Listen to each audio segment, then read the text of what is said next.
সৌম্য সরকার, Liton Das out হয়ে যায় ঠাস ঠাস। টি-20কে মনে করে টেস্ট, ডাক মারায় সৌম্য সরকার, অল দ্য বেস্ট। এই দুটা লাইন দিয়ে শুরু।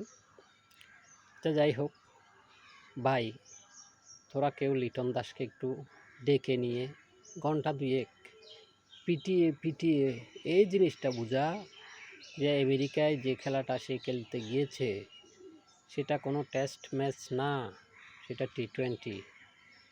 ওখানে 25 বলে 16 নিলে চলে না, 16 বলে অন্তত 25 নিতে হয়।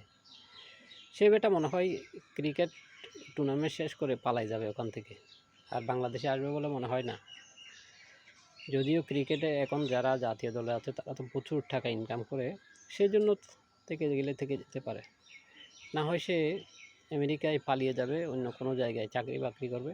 তবে সবচাইতে ভালো হয় সে যদি দল থেকে পালিয়ে গিয়ে ওখানে কোনো একটা চাকরি বাকরি ধরে নেয়, কারণ তার যে অবস্থা, তাকে বাংলাদেশের মানুষ এই গালি পারতে পারতে অর্ধেক মেরে ফেলবে।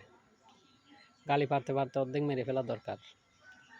তাকে একটা দেশে আসার সাথে সাথে ভোল ঢিম দিয়ে শুভেচ্ছা জানানো দরকার, না হয় তার কোনো পরিবর্তন আসবে বলে মনে করছি না।